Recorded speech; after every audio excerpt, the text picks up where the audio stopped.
last video we talked about the numbers that follow a chord, and we talked about 2s and 6s and 9s. Today we're going to talk about 5. What is meant by a 5 after a chord? We're going to do this in under 5 minutes because it's an easy concept to grasp, it's a lot of fun to play, and it's a popular method of playing on electric guitar, and there's a couple of reasons why that is, and let's get into it. The 5 simply means that they want you to play a fifth. They want you to play the root note. Let's say the chord is G and there's a 5 after it. They want you to play the root note G and the fifth of G, which is the string D, which is the note D. Easy to find on the guitar. These chords, which are often referred to as power chords, are always 2 frets apart, and they're played on either 2, sometimes 3 strings. If they're played on 3 strings, there's still only 2 notes involved. So let's take the chord G for instance. We play G5 by first finger on the 3rd fret, 6th string, and the 3rd finger on the 5th string of the 5th fret.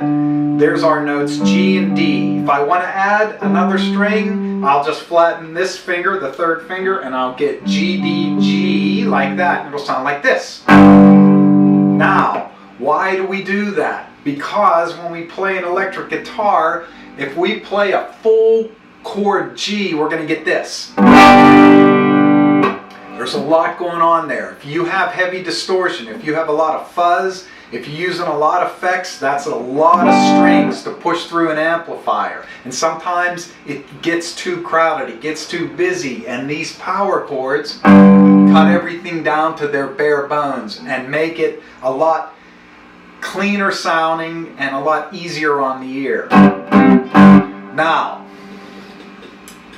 power chords have a really unique aspect to them, 5 chords. They don't have a third. A third in music determines whether a chord is major or minor. So if I'm playing C, I'm playing the notes C, E, and G. But if I'm playing C minor,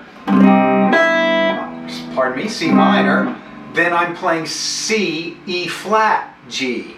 If I take this middle note out, we do what's in music referred to as neutering the chord. We're making it genderless, meaning it's neither major nor minor. Now that doesn't mean it doesn't work in all situations. It works in every situation. It substitutes by not confirming whether it's a major or minor chord. Here's an example. Let's do a common progression. G, A minor, C, and D. Those are full chords.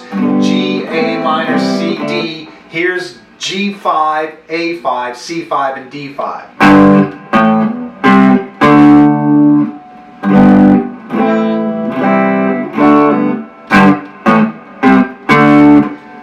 One of those chords substituted for a minor chord, the A5 right here, substituted for the minor, but because we don't have a third in it, it sounds either way. Now, I read once where these sound engineer scientists studied the 5 chords, the power chords, to determine.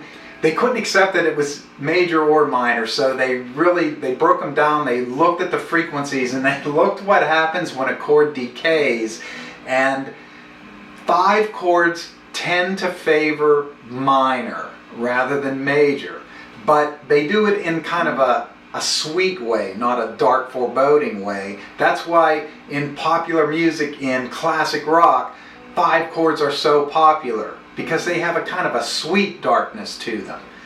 When you make a 5 like this, one of the fun things you can start to do is do progressions. A common progression is, let's just do C, C6, and C7.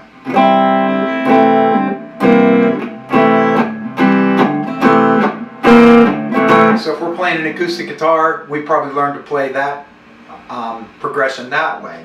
But in a power chord sense, we can do this.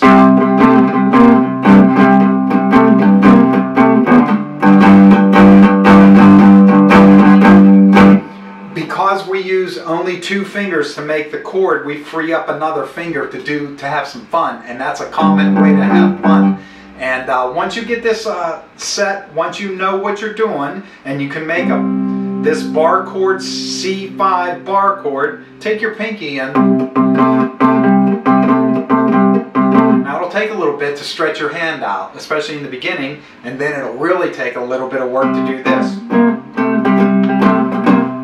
But as you can see, it's a lot of fun, and it sounds pretty cool. Thanks for watching. I'll see you next time.